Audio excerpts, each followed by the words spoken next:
All right. So, Michael, Yes, sir. where were you from originally? I was born and raised right outside of Atlanta, Georgia, in a city called Marietta, Oh, yeah, I've heard of Marietta. north of Atlanta. So, do you speak with a Georgia accent? I don't think so. My mom's got a little bit of a southern drawl. People in Maryland think that I do with some words, but no, not particularly. Okay. So, you grew up just in the suburbs of Atlanta, Marietta. And how was your childhood? How did things go? Childhood was fairly normal as it could be, at least on the outside. My parents got divorced when I was a sophomore in high school. And leading up to that, I think they slept in separate bedrooms, and my dad slept on the couch for 15 years prior. And so they got divorced. It was an ugly divorce. My mom had cheated on my dad with my best friend's stepdad. So it was one of many instances that I had guilt for. Just walking into school, there was almost shame. And it was one of the first few instances where I picked up alcohol and drugs to not feel feelings. That was my sophomore year. Wow. They say when a man and woman are fighting and get divorced, the children do feel some sense of guilt. Chaos. Chaos? Yeah, it was chaos, and it's kind of crazy. I got drunk, and I started drinking when I was at the age of 13, but I got drunk one night in my cul-de-sac and came in and told my dad, actually, before all this came out, that I said, Mom's cheating on you with Rick. Wow. And he's like, what are you talking about? She's upstairs yelling that I'm crazy, all sorts of things. And then sure enough, 3 weeks later, it all came out. Wow. Wow. That same year, my best friend was diagnosed with terminal bone cancer. So that was everything I tell you on why I ended up the way that I did doesn't make me an alcoholic or a drug addict. What does is that once I put something in my body, I don't know how to stop, and I don't want to stop.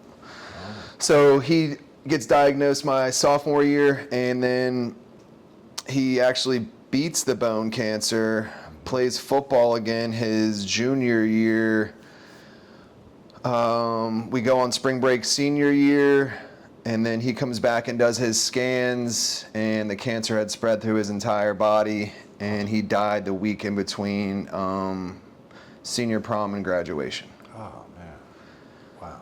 And at that point, I was already so out of control. I guess let me rewind a little bit. When he got diagnosed with cancer, he was prescribed Oxycontin. So this goes back to 2006, in the middle of the Oxycontin prescription pills epidemic. And so we were smoking. If anything, we helped him. It would make him eat. It would help his body feel better. So we'd go to his house and smoke with him, and then he would just have these pain pills. And he gave us a few, and I did a couple in high school, and I absolutely hated it.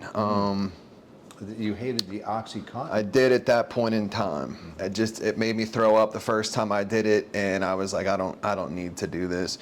So I mainly just, I tried everything in high school a couple times. Everything was fairly normal. We won a state championship my freshman year of high school in football, and then I decided that football was getting in the way of my extracurricular activities in the sense of I wanted to party more. So you were on the football team? Yes, sir. What position did you play on? I was an offensive lineman. Wow. Yeah. You won the state championship? We won the state championship my freshman year. We were pretty dang good, and half the team ended up quitting because we all had the same mindset of wanting to party. Oh. So we all quit. Fast forward, let me rewind before he dies, senior year. My junior year summer going into senior year, I got arrested twice in 2 weeks for a minor in possession of alcohol. And the first time they just called my dad and let me go to him. The second time they took like 28 of us to jail at a 4th of July party. Wow. And my dad left me in there for the night. And I watched everybody get bailed out one by one. And I sat there and they put me in the population, and it was my first jail experience. And it wasn't any fun, right? But if consequences could have got me sober, I would have been sober a long time ago. I skated by the skin of my teeth. I had to do like a drug class. I had to do some community service, and then that was it. It all went away. So my buddy ends up passing away right before graduation. We have his funeral. At that point, I was going to the University of Alabama. And so I go off to college that year, and we're partying one night. At this point, there's some cocaine and prescription pills being thrown around. And my buddy was selling Oxycontin, and he was like, just try it again, dude. And sure enough, I did. And I ended up loving it that time. And it turned into something that I hate to say it now, but it was the love of my life at that point in time. I chose that over anything and everything. It didn't matter. OxyContin. Yeah, how it affected anybody else, but as long as I felt good and felt okay, that's all that mattered to me. Wow. So I didn't make it much further at the University of Alabama. I made it one semester and I got a 0.0. And I had to call mom and dad once again and say, hey, I need help. I'm failing out of school and I need to come home. At this point, so after my parents' divorce, I didn't speak to my mom for 3 or 4 years. I was very upset with her just about how it all went down and who it went down with. At this point, we had reconnected, so I moved back home, and then my parents don't know what to do with me, so they just sent me to a community college in Athens, Georgia, which is where the University of Georgia is, and I stay there for about the next year and a half. I do complete some school, half of an associate's degree I have done, so I managed to at least get decent grades, and I was mixed into the wrong things up there too. Nothing had changed. I hadn't changed any behaviors. I hadn't done any work on myself. They didn't know what to do. I didn't know what to do. I just went back to college essentially, and I wake up one morning to my front door getting kicked in by the police department, and they have a search warrant for the distribution of narcotics. They find some things in there, some marijuana, some pills, a little bit of cocaine, and they give me and my 2 roommates the option to, take the charges on the chin or essentially tell on people. I told them I would take the charges on the chin. My roommate and my 2 roommates, they were inclined to work with the police, which I'm grateful for today. At that point, living the lifestyle I was like, you don't tell on people, but the reality of it is everybody's looking out for themselves in the end anyway. If you don't mind, how did they have distribution of, were you distributing? Yeah, so we were selling weed a little bit, and I guess one of us had sold to an undercover officer in our house, unbeknownst to us. Well, that'll do it. So so either he wore a wire in there or, a camera and had it on tape. So it was kind of crazy. The night before they kicked our door in, we're smoking in the living room, and I noticed a cop, creeping by the front of our house. And I'm like, man, something just isn't sitting right. And sure enough, I slept with my window open that night. I just had a feeling, and I heard them bust down. That there was about 12 police. Bust down the door, guns drawn, gun to the back of my head. They found I had a shotgun at that point. They took the gun. They took it all. And then, my roommates ended up working it out with them, which got some other people in trouble. And so once again, I'm having to call mom and dad. And I call mom and dad and say, look, this is what's going on. I need to come back home. I still have a drug problem. So God bless my mom. I moved back home. I don't know if I went back home to her house or my dad's house, but I think I moved in with my mom, and my biggest supporter, my best friend today, but was my biggest enabler. She thought it was a good idea to get me a job for the company that she works for, which is a privatized probation company. And so I was still mixed up in the wrong things, but I was living this double lifestyle. I was doing well at it too. I got promoted twice to where 8 hours during the day, I'm like this law-abiding probation officer in court and signing people up for probation, have a caseload, X, Y, and Z. I get promoted to run my own office, all in the midst of a serious prescription pill addiction. Hadn't moved on to heroin yet at this point. You're an addict and a probation officer Through and at the through. same time. I can't function without it. I'm having to get high on the way to work. I'm having to get high after work, during work. At that point in time, with Does it go through your mind, knowing you're an addict and you're a probation officer, is it going through your mind, I'm doing this bad shit that these people are, that I'm Yeah. a caseworker for? it did, but I was a cool probation officer, man. So once I got my own office, they transferred me to the state of South Carolina. Obviously, I had those thoughts. But it was like, I'd give you the chance to redeem yourself. So I got this own office in South Carolina, and it was a cash-only office. So if you were on probation with me, I'd say, all right, John, my computer's down today. I'll take your payment, and I'll apply it to your account once I get the computer back up and running. So I'd give him a handwritten receipt, take the cash, and then I would go do my thing with the cash. And so what it turned into was stealing all this money. I'm taking payday loans out, thinking I'm paying it back, and it just got out of control. And if you were on house arrest, I'd say, okay, John, instead of me putting this ankle monitor on you, pay me $6,000, and I'll tell you that you completed the 3 months house arrest. I'll tell the court you have to stay out of trouble, and if you get in trouble, I'm telling them you cut the ankle monitor off, but I'll tell them that you completed the 3 months of house arrest, and you'd be surprised about how many people will come up with $6,000. You are a bad dude at this time. And Terrible. And so, the money that you're getting, is it to spend on drugs and stuff?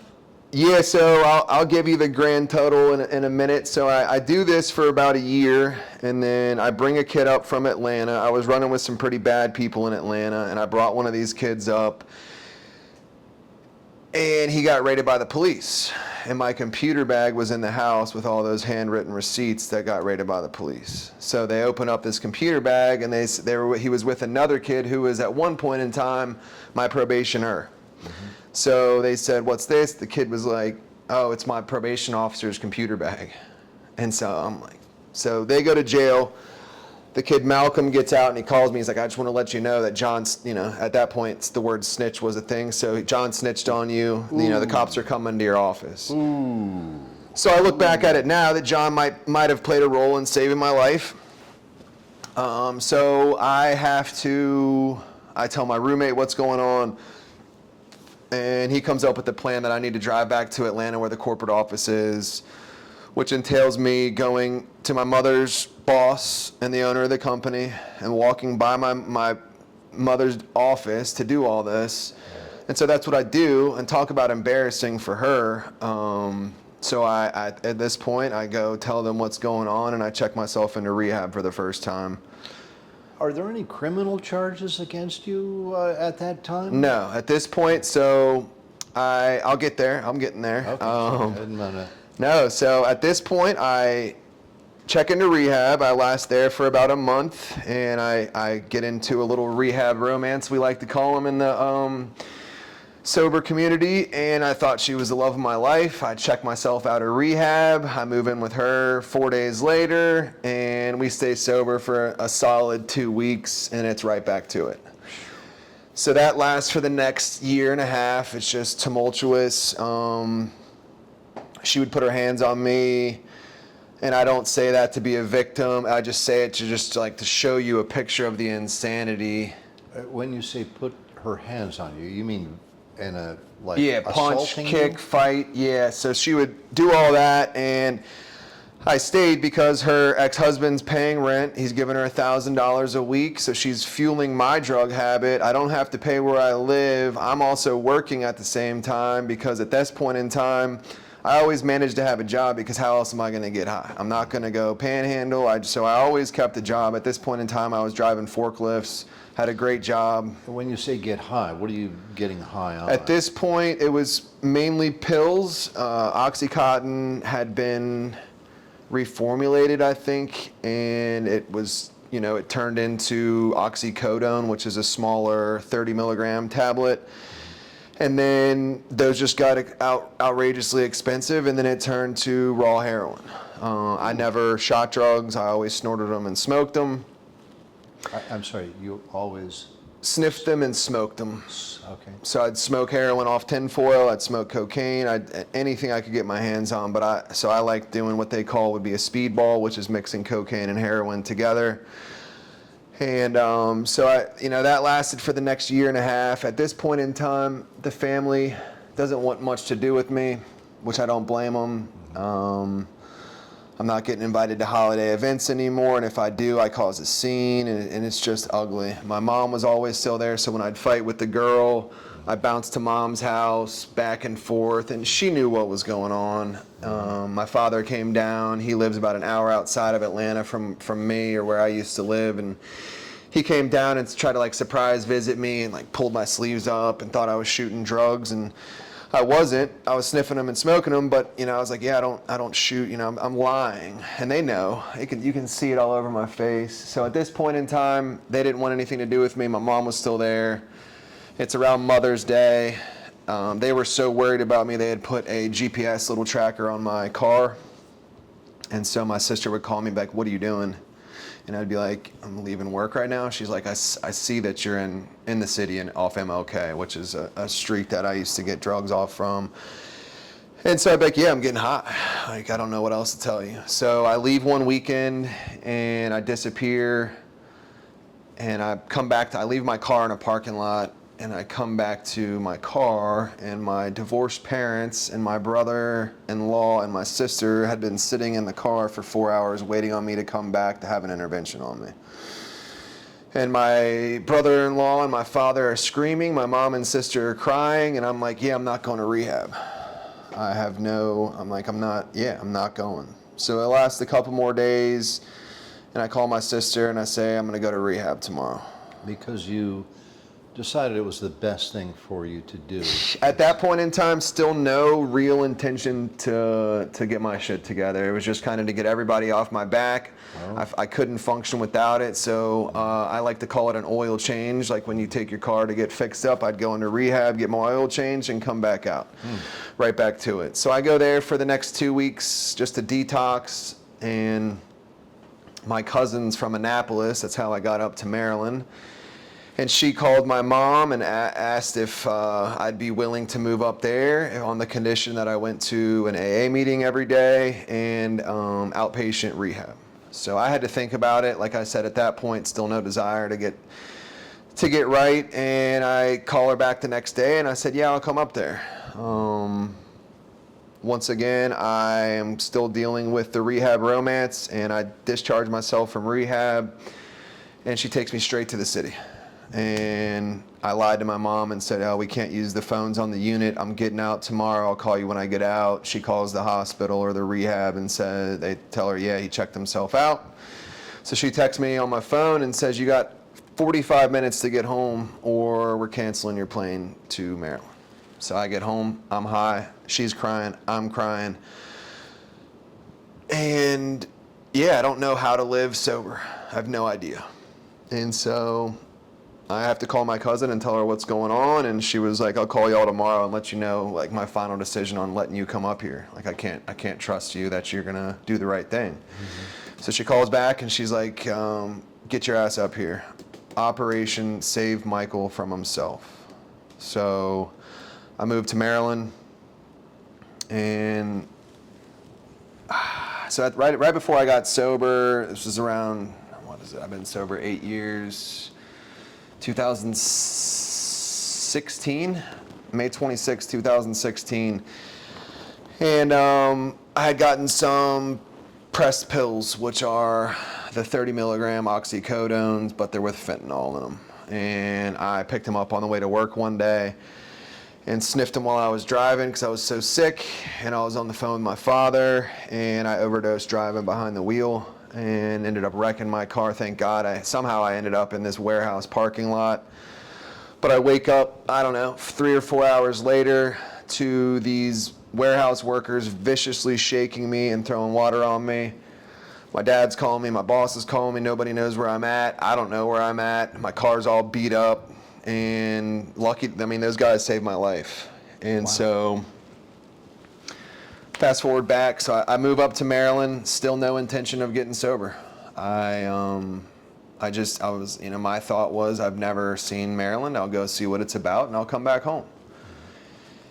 And I come back home, or I'm sorry, I don't come back home. I ended up going to an AA meeting and going to that outpatient rehab, and for some reason, something started to change.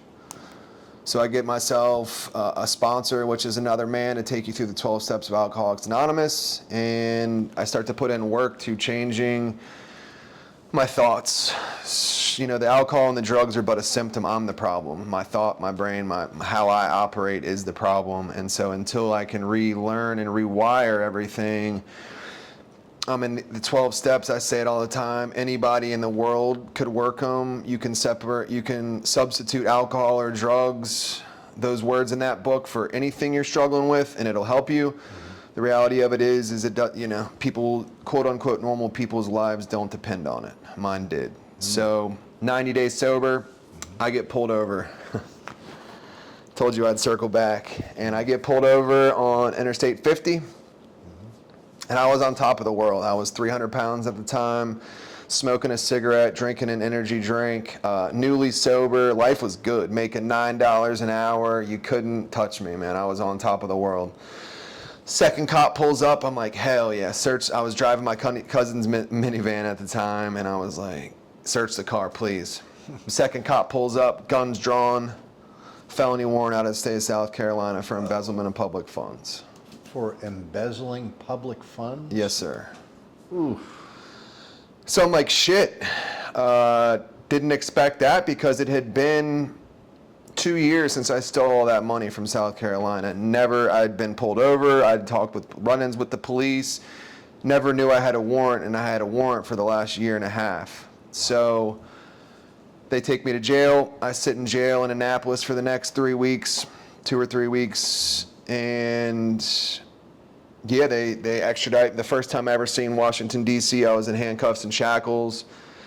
It was a pretty embarrassing ride home. For some reason, these guys thought it was a good idea to stop at a Chick-fil-A during lunchtime. And I don't know if you know what that looks like, but it's kids and their moms, and they're shuffling this kid in handcuffs and shackles through Chick-fil-A to the bathroom and to get some food. It was, I'd say it was pretty humiliating. But so I get down to South Carolina, and I go to court down there, and my dad shows up, and my bail was set at $30,000.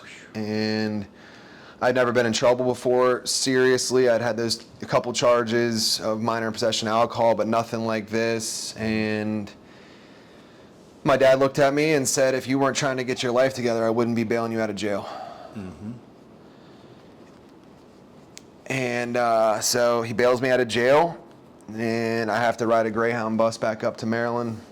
And I come up there, and I get my ass back to work, and I continue doing the work to change myself. And for the last 8 years, life's been crazy, ups and downs. My mom's had four major cancers, diagnosed with it. I've been able to show up for her. I've lost a lot of people to this disease. I've found people dead. I've found people unconscious.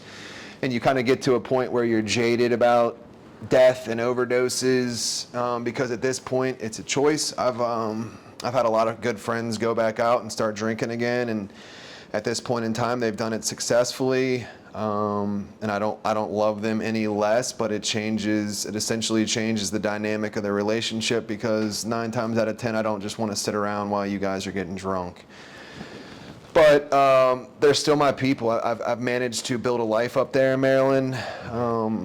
Like I said, I was making $9.25 when I first moved up there, and I've managed to build myself in a career in the commercial roofing world. And I work with and for a bunch of people like me, which is cool. You can talk to anybody in these rooms, and our stories might sound 1,000% different, but what will be relatable is the feelings that we don't want to feel and the feelings that we did feel while getting high. So for the last 8 years, it's been high highs and low lows. Like I said, my mom's been going through a lot of health stuff for the last 5 years, and my mom, even after the divorce, I talk to my mom every day. She's my best friend. She knows everything about me, probably too much about me. I have a good relationship with my father today. I was asked to be the godfather of my niece. So I'm back, and the reason why I continue to do what I do today is because of the relationships that I have with these people and relationships that I can build in the future. The reason why I am where I am today is because of relationships that I've made. They say it's all about who you know, not what you know, and I've found that to be true thus far. So how long have you been clean?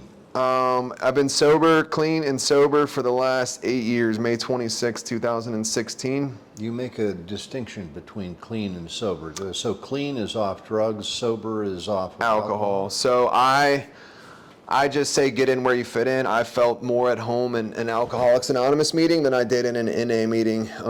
But to each their own, right? Because we're all working the same steps and it's all trying to just be better people. So you're clean, and your mom has gone through these cancers, and you're faced with a lot of very heavy stuff with people, but you're clean through this. Is your life better being clean than it was not being clean? Yeah, so I say it all the time when I share. I had a lot of fun when I was out there getting high and drinking. It didn't end up fun. There's no fun left to have. Life is better, right? But what you do have to do is you have to face feelings and you have to face emotions. You have to learn how to control them. You have to deal with life on life's terms, which I didn't know how to do 8 years ago. Wow. Like with my mom, I was able to fly home. I was able to buy a plane ticket to fly home and sit with her for 12 hours during a chemo session. If I was getting high, I would have been like, yeah, I'll be there, and I would have got her in there, left, come back, and been a disaster. I missed my nephew's birth because I chose to leave the hospital to go get high and then come back. At that point, she had already had the baby. Wow. Everybody's in the room. Where's Uncle Michael? You know what I mean? So, life, it's not fun all the time. It's not sunshine and rainbows, but I could get through. I said it earlier today talking with somebody. Any way I try to spin it, I can't see where drinking or drugging would improve my life today. Good.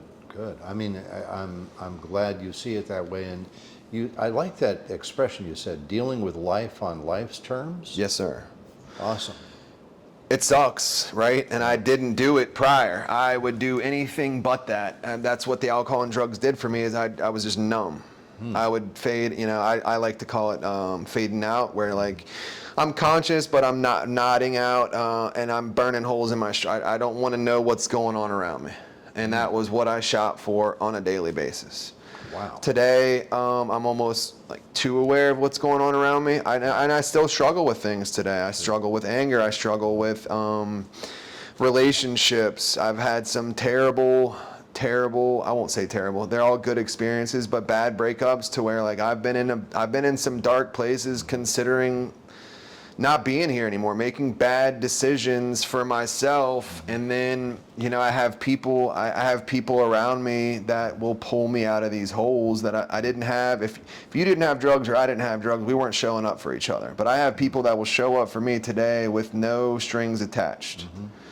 I was in a dark place, I don't know, it was June, and my roommate's now fiance, I was working on the road for 4 months in Virginia, and I came home after the job was done, and she was friends with my ex, and she straight up was like, what's going on? And I sat there and cried for, I don't know, an hour and a half to her and my best friend and one of my best friends. And in fact, I told her 2 days ago, she said, she thanked me. They just got engaged last weekend, and she thanked me for being a part of it and helping keep the secret, all this. And I wrote her back and I was like, I just want to thank you for helping save me from myself June 1st. Wow. And I don't even know if she realized that she did that, but she did. And it's like to have people in my life like that today, it's pretty special, man. Sure. So yeah, I'm grateful for life today, for sure. Absolutely. Wow, you saved yourself from yourself, or Yeah, she saved me from myself. she saved you from yourself. Wow. In all of this, if you could live your life over, I wouldn't change a thing. you wouldn't change a thing. It made me into the man I am today. You're much stronger. People like us are built different, man, that get to the other side of it, right? Not, and I'm not saying people who aren't drug addicts and alcoholics don't go through life, don't go through low lows and high highs, but to be able to overcome that is, and to go through a lot of the things that most of us went through in these rooms of AA, NA, any program, it's, you can meet somebody and you almost just instantly click just on the basis of like, yeah, you're just like I am. Right. And you might come from, I mean, my best friend was in Baltimore jail for 5-10 years of his life and has built his life up to, I mean, we all just want to better ourselves, man. And he comes from one walk of life, I come from another, and it's like we just meet and you just hit it off.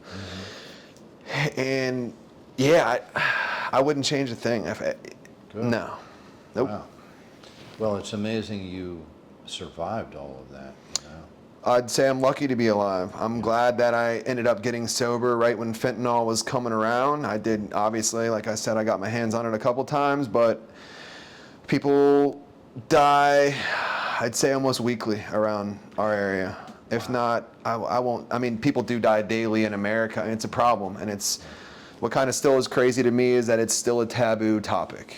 Well, it won't be taboo if people are watching this video. That's correct. Hopefully it just brings awareness to it that it doesn't discriminate. It doesn't matter what color you are. It doesn't matter girl, guy, white, black, Span. I mean, it is in every neighborhood. Money, no money, it doesn't matter. It's, and yeah. It doesn't matter where you are in this country. I don't know outside of the country how things are, but where you are in Maryland, things are there addicts everywhere? Are there? The streets of Baltimore are terrible. Really? It's probably one of the worst. I mean, Baltimore reminds me of a smaller Atlanta, but the drug problem in Baltimore is tenfold worse than Atlanta. Wow. And it's a smaller city. And it's sad, but it also, and the other side of it is there's also a strong recovery community in Baltimore, and honestly in most cities. Where we're sitting right now has a strong recovery community. Sure. It's crazy. I just wish that, yeah, we need to talk about it more. Yeah. Well, you have the strength of character now to, not let all of what you see around you in Baltimore affect you. You're not going to get sucked back into that lifestyle. No, in fact, it's just like all my friends, I have a lot of friends that drink, a lot of friends that smoke weed. Yeah. If it does anything, it's just a good reminder of like, yeah, I don't need that. I mean, I'll be lying to you if there's not a fleeting thought on a hot summer day after getting off a roof. It's like, damn, an ice cold beer and a joint would be great right now. Right. But then you just play the tape through and it's like, where does that lead me? Who knows? Either it could be fine, it might not be fine. And I say it all the time, is my life could catch on fire today with me not playing any role in it. I could lose my job, I could lose my house, I could lose everything today. So why would I put my hands in the fire and get high and smoke and drink and even really start kindling that fire up? I mean, if it's going to catch on fire without my doing, great. But if it is my doing, yeah, I'd hate to see that happen. It's just not worth it today. At the beginning of this conversation, you mentioned that you're a guy that once you start doing it, you just can't stop, or you just keep going. You go in deeper. You've got to have more. Nothing. One. They say it in the rooms is like one is too many and 1,000's not enough. Wow. And I'm not a cliche guy. In fact, I hate cliches in the rooms, but there's nothing more true. You could, when I was selling pills, I'd have a full bottle of them. Like, all right, I'm going to sell 30 of them. I'll get 20 for free, and I'm doing all 50 of them and not making a dollar. Because it's just like I don't know how to not do it. And I have them in front of me. I'd hide them from myself, man. I think just the fear of, if I were you, just that if you started using a little bit or smoking and whatever else you mentioned, smoking a joint and drinking a beer. Right. Would you sit down and smoke 5 joints and smoke Right. and drink 8 beers? All day long. Yeah, all day long. I don't know, and at this point in life, I'm not willing to find out. Yeah. I can't tell you what happens tomorrow, but I can give you a pretty good idea what happens tomorrow. Yeah. So I appreciate everything you said. I think you seem to me to be a guy that's got a good head on his shoulders and knows where you don't want to go. Right. You know where you don't want to go, and you don't want to end up that way. You'll be disappointing yourself and everyone around you if you were to go down that road again. So I'm glad to see you've recovered. You've been in recovery for 5 years, and do you consider yourself a recovered addict? Nah, never. Never. It's been 8 years, but no, I don't think that's. As soon as I tell myself I'm recovered, what am I working on? So in the last, I don't know, 3 years, I've grown a relationship with God. I was raised Catholic, hated the Catholic Church, and then I got sober, and I believed in something at least, and that's what I'll give the Catholic Church the credit for, is it gave me the idea of something greater than myself. Awesome. And so I got a good friend, and he was like, man, just come to my church with me. It's a non-denominational Christian church. And I finally gave in, and the first sermon was on the Lord's Prayer, which if you're familiar with the Catholic Church, you say it all the time. Sure. And they're dissecting it verse by verse. And I'm like, man, if this... And I've been going to church ever since. And it's another, I have to continue growing and working on myself still at 2 nights a week. On Tuesdays, I meet with my close group of friends. We go through another book, Adult Children of Alcoholics and Dysfunctional Families. And then on Wednesday nights, I go to men's group. Sundays, I go to church. Wow. So it's like I have to do, and I've been in Florida for the last 4 days, and I've missed those things. And they recenter me to just continue moving forward with the week. Wow, that's great. Well, glad to hear life is going well for you. Are there any points you would like to make to anyone that might be viewing this, that might be trying to get over their own addictions or anything like that? Any inspirational comments you might want to make? Reach out, man. Don't suffer in silence. It is not worth it. John, my guy can put the video up tomorrow, and you can comment on it, and he can forward you along some information, my number, anybody's number. Just reach out. Okay. There's help out there, and if you're willing to get it, it's a humbling, especially as a man experienced, to ask for help, but ask for help, because there is a better way to life. For somebody that doesn't have a bunch of people in their life they can reach out to, are there organizations and stuff they can just call? All over. So, and at least in Maryland, I don't know about down here, we have a crisis hotline. In the county I live in, you can walk to any fire station and tell them you need help, and they'll get you into rehab that night. Wow. That's in the state of Maryland. That's in Anne Arundel County in Maryland. I'm sure it's like that down here. I would just look up a crisis hotline. I mean, call any addiction center. You want to make sure it's a decent, renowned one with, there's a lot of iffy things going on in the recovery world, but just, it doesn't matter what you do. Ask somebody for help. Mm-hmm. Wow, great.